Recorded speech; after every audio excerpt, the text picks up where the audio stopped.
ஈரானுடைய அதிபர் மசூத் பெசக்ஷியன் ஒரு கடிதம் எழுதியிருக்கிறார் அமெரிக்க மக்களுக்கு. ரொம்ப தெளிவான ஒரு கடிதம், உருக்கமான கடிதம் என்றெல்லாம் நம்ம பார்க்க தேவையில்லை.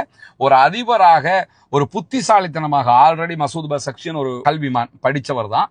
எனவே அவருடைய இந்த கடிதம்ங்கிறதும் ரொம்ப சூப்பரான பல தகவல்களை இணைத்து அமெரிக்க மக்களை விழித்து எழுதப்பட்டிருக்கக்கூடிய ஒரு கடிதம். அந்த கடிதத்தில் அவர் மிக தெளிவாக சொல்லக்கூடிய ஒரு செய்தி என்னன்னு கேட்டா, அல்லாவின் திருப்பெயரால் என்று சொல்லி ஆரம்பிக்கிறாரு. கருணையாளனும் இரக்கமுடையவனுமாக இருக்கக்கூடிய அல்லாஹ்வினுடைய திருப்பெயரால் ஆரம்பிக்கிறேன் என்று சொல்லிட்டு அமெரிக்க மக்களே அப்படின்னு சொல்லி விழிச்சு பேசுறாரு. பொய் பிரச்சாரங்கள், அதே போன்று திரிக்கப்பட்ட கட்டுக்கதைகள், இந்த செய்திகளுக்கு மத்தியில உண்மையை தேடி சிறந்த வாழ்க்கையை விரும்பக்கூடிய அனைவருக்கும் கருணையும் ஏக இறைவனுடைய அமைதியும் உண்டாகும் அப்படின்னு சொல்லித்தான் ஆரம்பிக்கிறாரு. ஏன்னா நிறைய பொய் செய்தி வருது, இதுக்கடையில் நீங்க உண்மையை தேடினீங்கன்னா உங்களுக்கு இறைவனுடைய அமைதி கிடைக்கும் அப்படின்னு சொல்லிவிட்டு என்ன சொல்றாருன்னு கேட்டா, ஈரான்ங்கிறது உலகத்துல மிக பழமையான நாகரிகங்களை கொண்ட ஒரு நாடு. அதை மறக்கிறதுக்கே இல்லை. அமெரிக்காவுடைய ஹிஸ்டரி எவ்வளோன்னு பாத்தீங்கன்னா வெறும் 270 ஆண்டுகள் 300 ஆண்டுகளுக்குள்ளதான் அமெரிக்காவுடைய ஹிஸ்டரி. ஆனா ஈரானுடைய பாரசீகத்தினுடைய ஹிஸ்டரின்னு பாத்தீங்கன்னா அது 7000 ஆண்டுகளை தாண்டியது. எனவே ஒரு உலகின் மிக பழமையான நாகரிகங்களை கொண்ட ஒன்றாக ஈரான் இருக்கு. நவீன கால வரலாற்றுல ஈரான் ஒருபோதும் யாரையும் ஆக்கிரமிக்க போகவும் இல்லை, ஆயுத ரீதியாக நாட்டை விரிவுபடுத்த போகவும் இல்லை, நாங்கள் யாரையும் காலனித்துவம் செய்ய போகவும் இல்லை, ஆதிக்கம் செலுத்துகிற பாதையை நாங்கள் தேர்ந்தெடுக்கவே இல்லை. நாங்க எந்த நாட்டையாவது போய் பிடிச்சோமா? எங்கேயுமே போய் யுத்தம் பண்ணல. நாங்க எங்க பாட்டுக்கு நாங்க இருந்துகிட்டு இருந்தோம். இதுதான் எங்களுடைய நவீன கால வரலாறாக இருக்கிறது. தாக்கியவர்களை மட்டும்தான் துணிச்சலோடு நாங்கள் முறியடித்திருக்கிறோம். எங்களுக்கு இஸ்ரேல்காரன் அடிச்சா நாங்க திருப்பி அடிச்சிருக்கிறோமே தவிர, பலுசிஸ்தான்ல அடிச்சாங்க திருப்பி அடிச்சிருக்கிறோமே தவிர, நாங்களாக எங்கேயாவது போய் அடிச்சிருக்கிறோமா அப்படின்னு சொல்லக்கூடியவர் என்ன சொல்றாருன்னு கேட்டா, ஈரானுடைய மக்கள் அமெரிக்கா, ஐரோப்பிய அல்லது அண்டை நாட்டு மக்களுக்கு எதிரான விரோதம் கொண்டவர்கள் அல்ல. ஈரான் மக்களை பொறுத்தவரை அமெரிக்காக்காரனோட எங்களுக்கு கோபம் கிடையாது, யூரோப்காரனோட கோபமும் கிடையாது, வேறு எந்த நாட்டு மக்களோடையும் எங்களுக்கு எந்த கோபமும் பகையும் கிடையாது. அரசுகளையும் மக்களையும் நாங்க எப்பயுமே வேறுபடுத்தி தான் பார்க்கிறோம். எங்களுக்கும் அமெரிக்காவுக்கும் அரசாங்கத்துக்கும் இடையில பிரச்சனை இருக்குது, எங்களுக்கும் யூரோப்புக்கும் இடையில பிரச்சனை இருக்குது, ஆனா எங்களுக்கு மக்களுக்கும் இடையில எந்த பிரச்சனையும் கிடையாதுன்னு சொல்லிட்டு, இது எங்களுடைய கலாச்சாரத்தின் ஆழமான கொள்கை, இதுதான் எங்க ஆழமான கொள்கையே அப்படின்னு சொல்லக்கூடிய மசூத் பெசக்ஷியன் அவருடைய கடிதத்துல மேலதிகமா என்ன எழுதுறாருன்னு கேட்டா, ஈரான் மற்ற நாடுகளுக்கு அச்சுறுத்தல் என்று சொல்வது வரலாற்று உண்மைக்கும் இன்றைக்கு இருக்கக்கூடிய நிலைக்கும் பொருந்தாத செய்தி. ஈரானால அவங்களுக்கு அச்சுறுத்தல், இவங்களுக்கு அச்சுறுத்தல் சொல்றாங்கல்ல, அது பொருந்தாத செய்தி.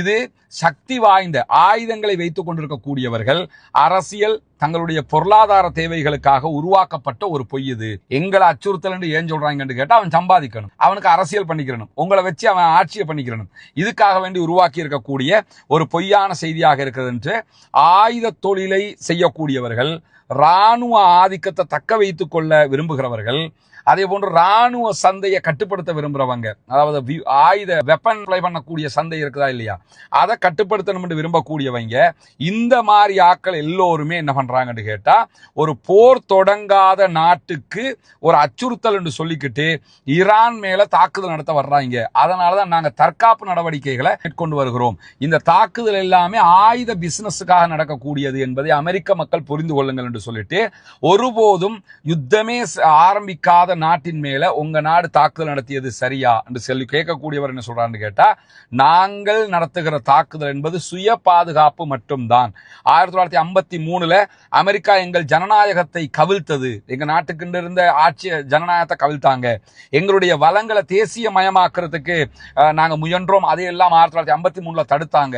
அதனாலதான் பிற்பட்ட நாட்கள் அவங்களை நாங்க வெளியேற்ற வேண்டிய நிர்பந்தம் ஏற்பட்டது, அவர்களுக்கு எதிரான புரட்சியை வெடித்தது என்று சுட்டிக்காட்டக்கூடிய மசூத் பெசக்ஷியன் சதாம் ஹுசைனுக்கு ஆதரவு கொடுத்து, நாங்க ஈராக்கும் ஈரானும் சண்டை பிடிக்கிறோம், சண்டை பிடிக்கும் போது சதாமுக்கு சப்போர்ட் பண்ணீங்க, சப்போர்ட் பண்ணி எங்களுக்கு எதிராக இருந்தார்கள், நாங்க உங்களுக்கு செஞ்ச அநியாயம் என்ன, நீங்க ஏன் சதாமுக்கு சப்போர்ட் பண்ண போனீங்க அப்படின்னு சொல்லி கேட்கிறவரு, அணு ஆயுத ஒப்பந்தம் ஒன்று நாங்களும் யூரோப்பும் அமெரிக்காவும் செஞ்சிருந்தோம், அந்த ஒப்பந்தத்தை அமெரிக்கா டொனால்ட் ட்ரம்ப் கிழிச்சு வீசினார். நாங்களா கிழிச்சு வீசினோம்? நீங்க தானே கிழிச்சு வீசினீங்க.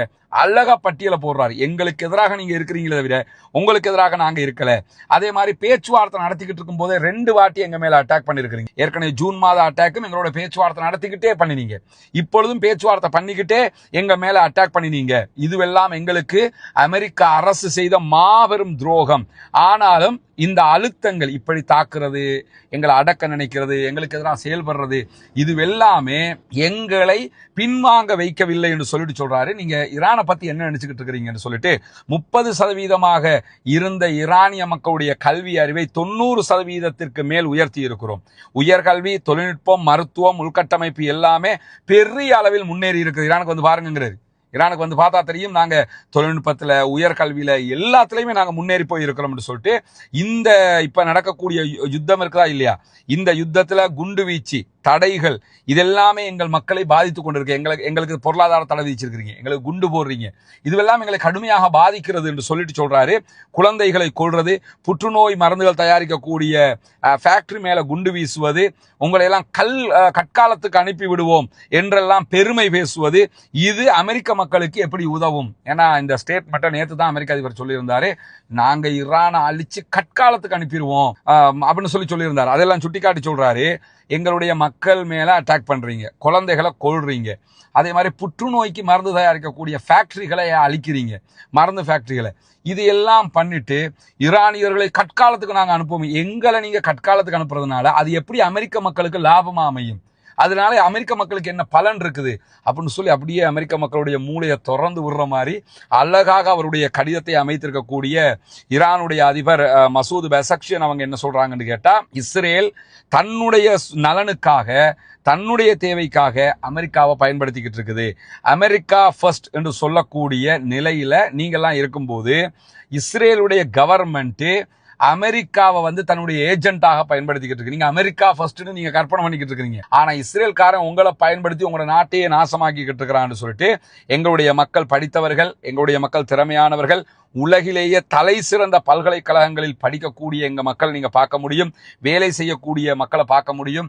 ஈரான் மக்கள் உலகம் முழுவதும் மிக முக்கியமான பொசிஷன்ல இருக்கக்கூடியதை நீங்க பார்க்க முடியும். எனவே உங்க நாட்டுக்குள்ள உங்க டிவிகள் சொல்லுகிற பச்சை பொய்யை நம்பாம, ஈரான்காரனுக்கு அறிவில்லை, ஈரான்காரன் படிக்கல, ஈரான்காரன் முட்டாள், ஈரான்காரன் அப்படி இப்படின்னு சொல்றத நம்பாம உண்மை என்னன்னு தேடி பாருங்க.